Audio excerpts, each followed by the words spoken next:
Welcome. We return to the consideration of the Orphan Trains, an exploration that we undertook in this channel a few months ago. We have more details that need to be shared concerning evidence of the Orphan Trains, more importantly how they were conducted and what they ultimately led to. In our 5 eras theory, we're considering the contemporary age, our current age of iron, plastic, and disposability. We're focused specifically on the reset plan. The reset that we believe occurred around 1850. Although we know that the date can be up for debate and discussion, we believe that is when the last reset occurred, when we transitioned from the civilization before ours to our current civilization. On this channel, we considered an exploration in the Reset War of 1847, a world conflict designed to destroy the remnants of the previous civilization that were not destroyed by the forces of the reset. The intention behind the Reset War was to ensure that any enclaves of populations across the known lands were completely destroyed. These conflicts were named and given a different background in our given historical account.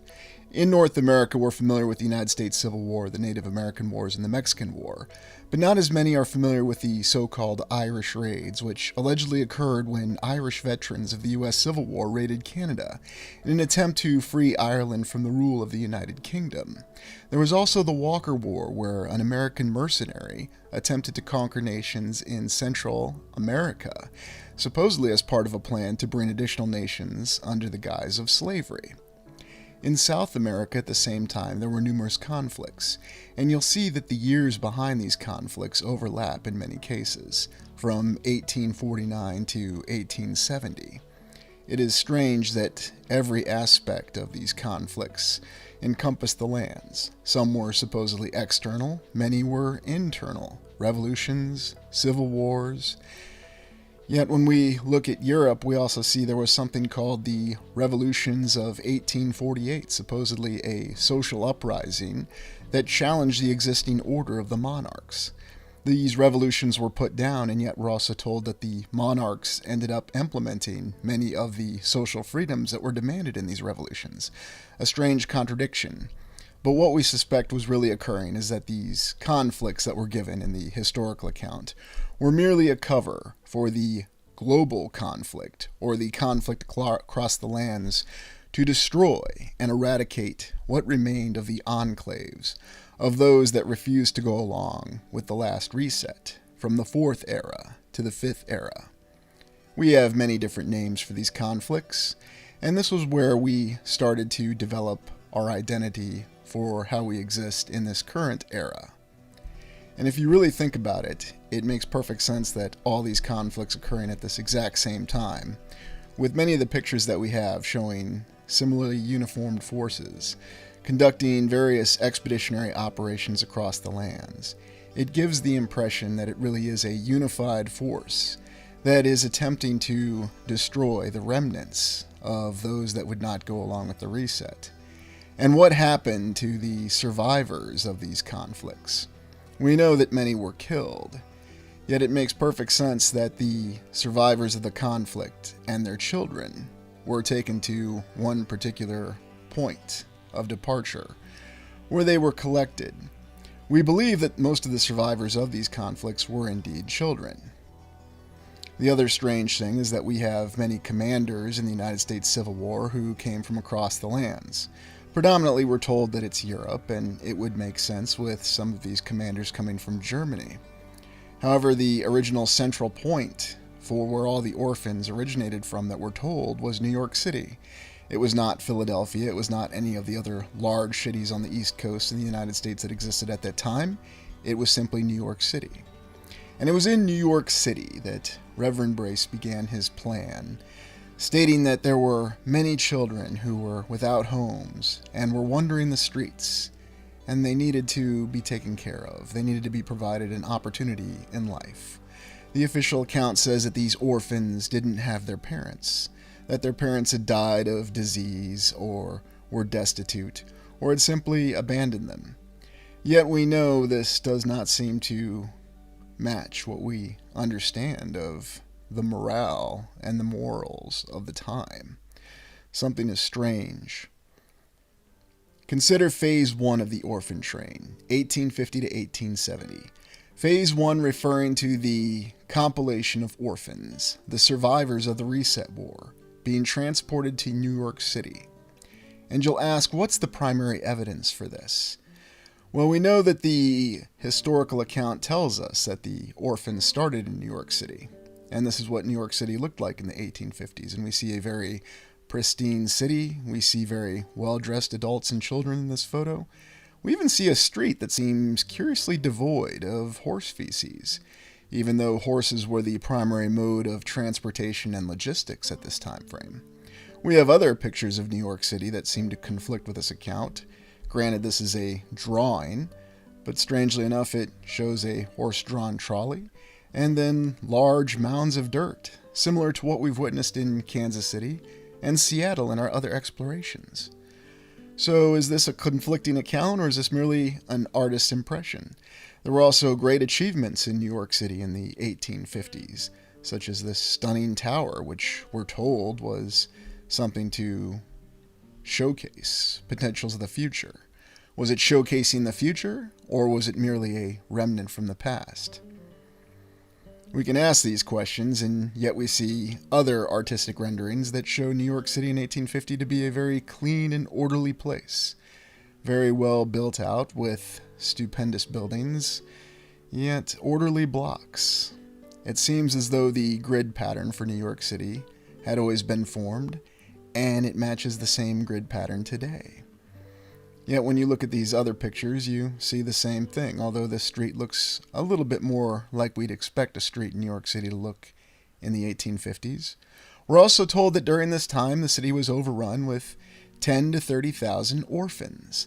And we're told that these orphans came from the deaths of their parents, from diseases, their parents not wanting them, or they were children that were born out of wedlock. Or one of their parents had died and the other parent simply couldn't continue to handle the children. Oddly enough, though, these accounts seem to conflict with why there weren't a gathering of orphans in other cities. And we see how New York looked in the 1900s. And again, we see the stunning architecture. And we still see the same layout of the streets. It seems as though New York City was chosen as the congregation point for all the orphans that were seized in the global conflict, the Reset War. What's the evidence that supports this?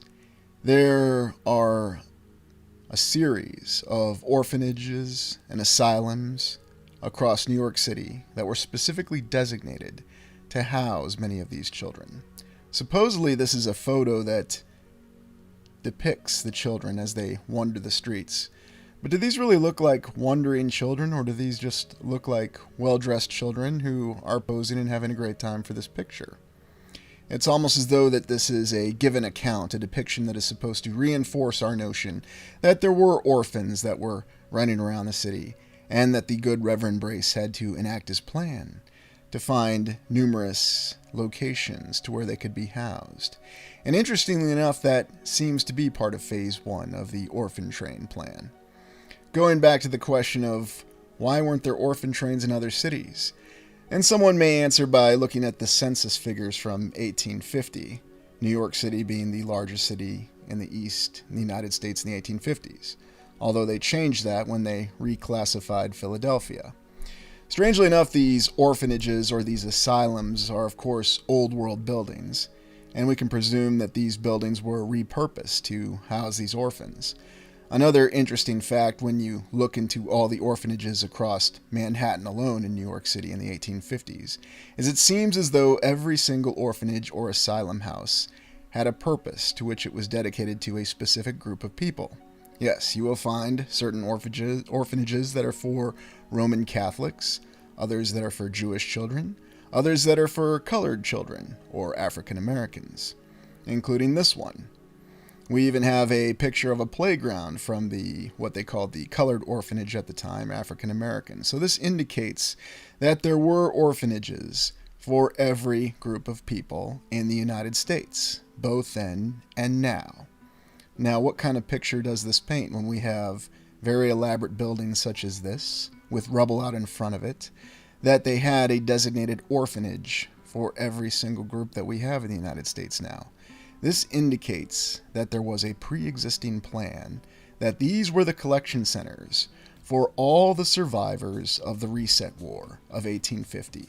They were brought here to these asylums, to these orphanages, to these orphan asylums as they called them at that time, and this is where they were congregated. There's even some commemoration for this particular orphan asylum, or the Hebrew Orphan Asylum, which depicts some very interesting artwork. Here we see some brutalist architecture and a very strange image, and yet we wonder if there is truth depicted in this image, because when we look over here we see some old world buildings and a very strange structure over to the left there, almost a large obelisk or pyramid. Yet when we look to the right, we see other images indicating old world architecture, some of what appear to be the arches and possible cathedral construction. In the distance we see pyramids. Now, we could relate the fact to pyramids in the origin of the Hebrew stories and from the Bible and so forth. Yet looking further down we see another strange image. What look to be almost futuristic figures building some sort of tunnel? Nothing about this artwork really makes a lot of sense. Yet it's supposed to be telling the story of the struggle of those that endured in these orphanages and these asylums. You can look for yourself and you'll find no shortage of images all across Manhattan and New York City of these old world buildings that were repurposed as asylums. And as we found in other explorations on the channel, these buildings are always self-contained units, having the capability to provide food, water, and other cares for those that are housed in them. Such elaborate and beautiful buildings for simple orphan asylums. And that's what they called them, and they were all over New York City from 1850 onward. As though there were a pre-existing plan, and this is evidence that there was, that these were indeed the collection points for specific groups of orphans who were seized as the survivors of the Reset War that occurred in 1850 and onwards. And it also conforms with the first reset happening in 1850 that led to our current contemporary plastic disposability age. Furthermore, 1850 to 1870 is when we consider the conflict occurring. So during that time, the orphans were seized in their respective original lands and then transported to the United States to New York City. There's no other reports of large cities in the East Coast United States being overrun with orphans. It's only New York City. And there were no shortage of large buildings for which to house these orphans. The official account tells us that they originally tried to handle the orphan problem in New York City by providing them work and by providing them a path in life. And many of them were given jobs working in these orphan asylums, oftentimes under the mentality that hard work would produce great adults. Yet, looking at other structures of these asylums, we still see that this is the beautiful architecture that we've come to recognize and associate with the old world. Of course, we have pediments and towers and large blocks, and no shortage of columns. Very strange and elaborate architecture to support such a sudden problem that we're told, of orphans overrunning the city of New York. And many of these structures still exist today. Still just as beautiful as they undoubtedly were 150 to 170 years ago, or whenever this actually occurred. I believe that these structures, the ones that we still have photographic records of, and then of course the ones that still survive today, are evidence that there was a pre-existing plan to house all of these orphans. And when you look at the pictures of the orphans that are contemporaneous with the time frame, you can see on their faces that these do not look like happy children, or even children who have much prospect in their lives. You've seen this, what's called 1,000-yard stare before in other images. These children look like a group of people who've been deprived of their dreams. And we consider each of their individual stories. Where did they really come from? And remember, we do have verification that these children came from every current group that exists across America to this day. And while we're given the impression that it's only one particular group that the orphans came from, when you look a little further, you find that that is very much not the truth. And you can find documentation that everyone who populates America today did ride on the orphan trains, and they did start in these orphanages in New York City. And it's not a leap of logic to consider that, because the evidence supports it. They don't talk about any other city that has the orphans. They don't talk about any other plan to run the orphan trains out of any other city. There are no details of a plan of consolidating orphans from other cities in New York City.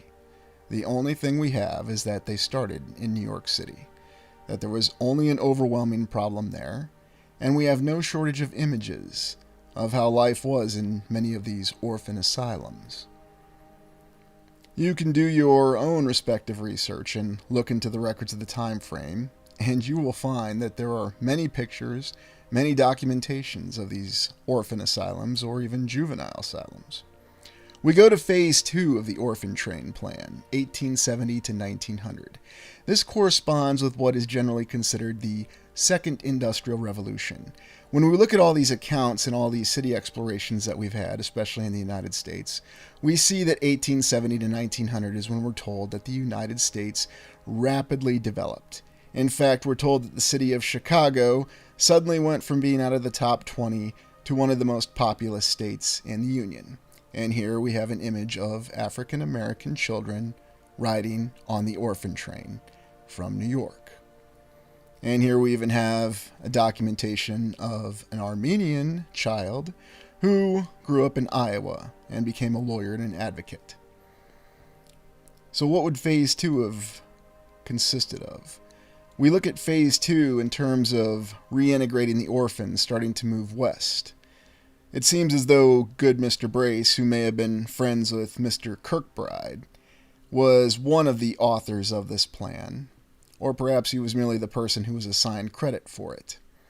It doesn't matter, because the documentation that we have, the images that persist to this day, show us that Phase 2 was designed to start to disseminate these orphans across the United States, starting to move west, with a focus on the next area of states to be settled. And we look at many of the stories that we've been told about cities such as Louisville, Cincinnati, Detroit, and most explicitly Chicago. And we see these images where these children are very clearly marked, documented, and processed. And there are accounts that these children were moved initially from New York City to various locations across the United States. Supposedly there was a very documented record that indicated the exact number, but once again we have conflicting accounts. Some people say that as many as 250,000 orphans rode the orphan trains, but for all we know it could have been 1 million, or it could have been 10 million. We just don't know. The indications that we have, though, is that this was the method in which labor and the population spread across the United States. Phase 2, utilizing the orphans as labor, and not on the farms, but focused more in the factories. It was Phase 3, the final phase of the orphan trains, where they continued to move the children from what was originally titled the Western United States, which is the state of Kentucky and Chicago, further west, out to what we today consider the Midwest. And this is where these children were further moved on the orphan trains, and we have accounts of many children simply being seized from their home when one parent was incapacitated for whatever reason, and they were moved further west, focused more on the farms, to provide the farm labor that was required. And at the same time, there are accounts of many children continuing in other jobs, some working hard labor in quarries, others continuing in the factories. Yet it doesn't make any sense if we consider the given historical account that we're going to use children for labor. And we have no shortage of images, and we're told how unbelievably shocking and undermining this is to use children for labor. Yet this seemed to be perfectly acceptable for decades in a nation that had supposedly turned its back on slavery, had supposedly fought a civil war, and yet they had no issue with child labor. There's also something else to consider.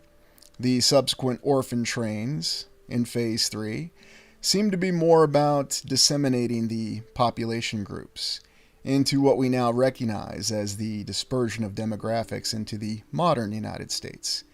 And if you look at why a phased plan would make a lot of sense, it continues to encourage friction between these groups.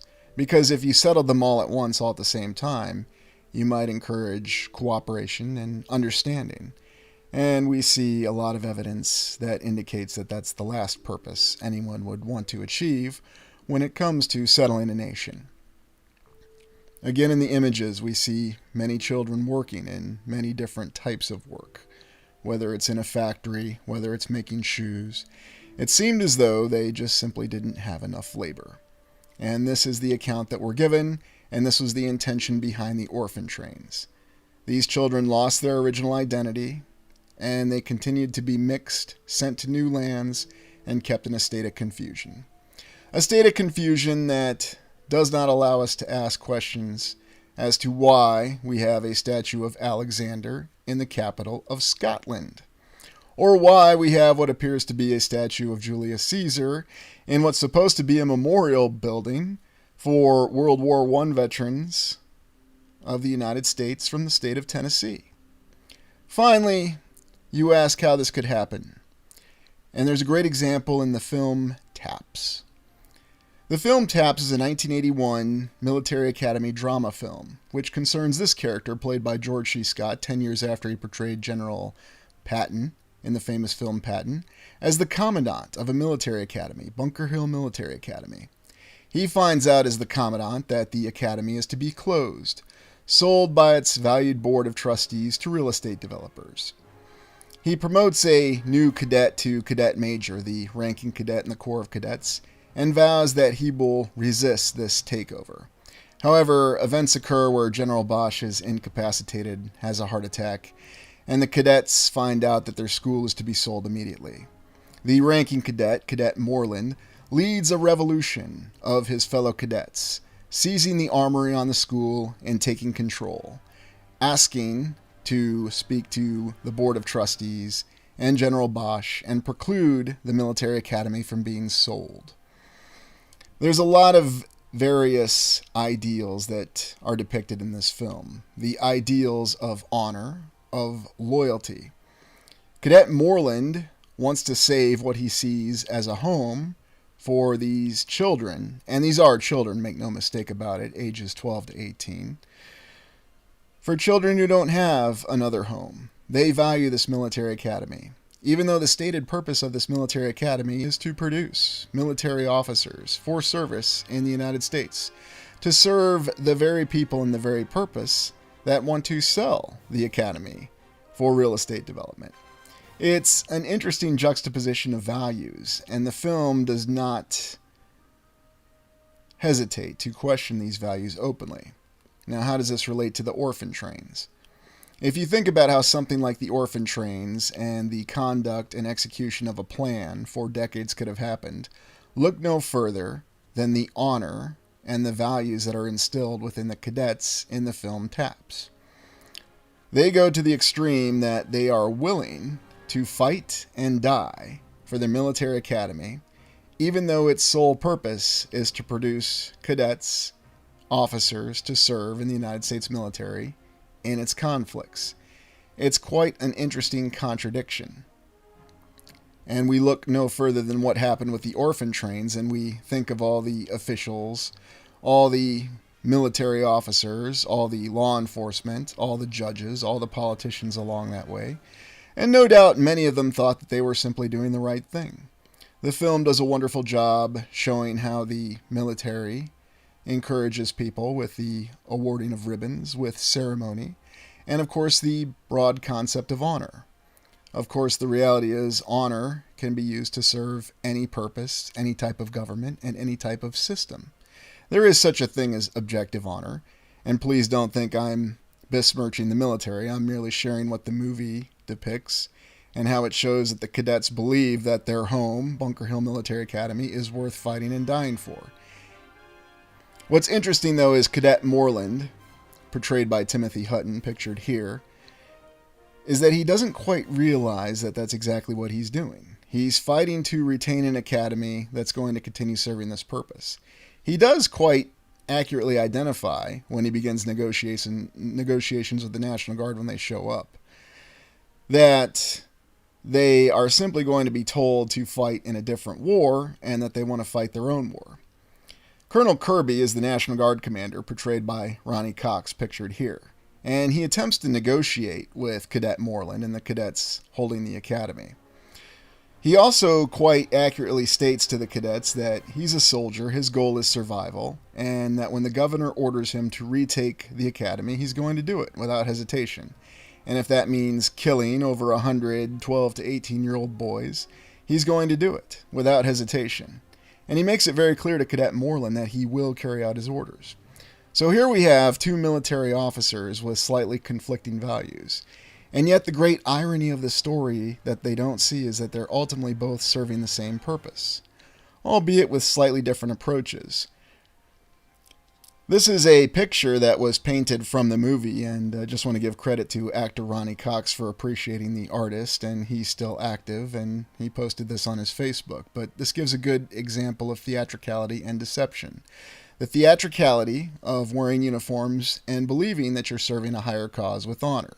And the reality is, you're not serving any higher cause with honor. You're simply serving the cause that you're told that you're going to serve.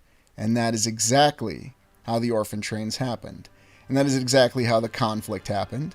And that's exactly how the conflicts continue to happen. And while this may be a very direct representation of this, we know that this continues. And unfortunately, we know this is going to continue. In this image, you see the goals of the Orphan Trains: diaspora and dysphoria. And you can see it in the unfortunate eyes of these children, how they've been affected. They've lost their identity, and they have no means to understand what their true story or what their true origin is. Well, thank you for joining me. Please like, comment, and subscribe.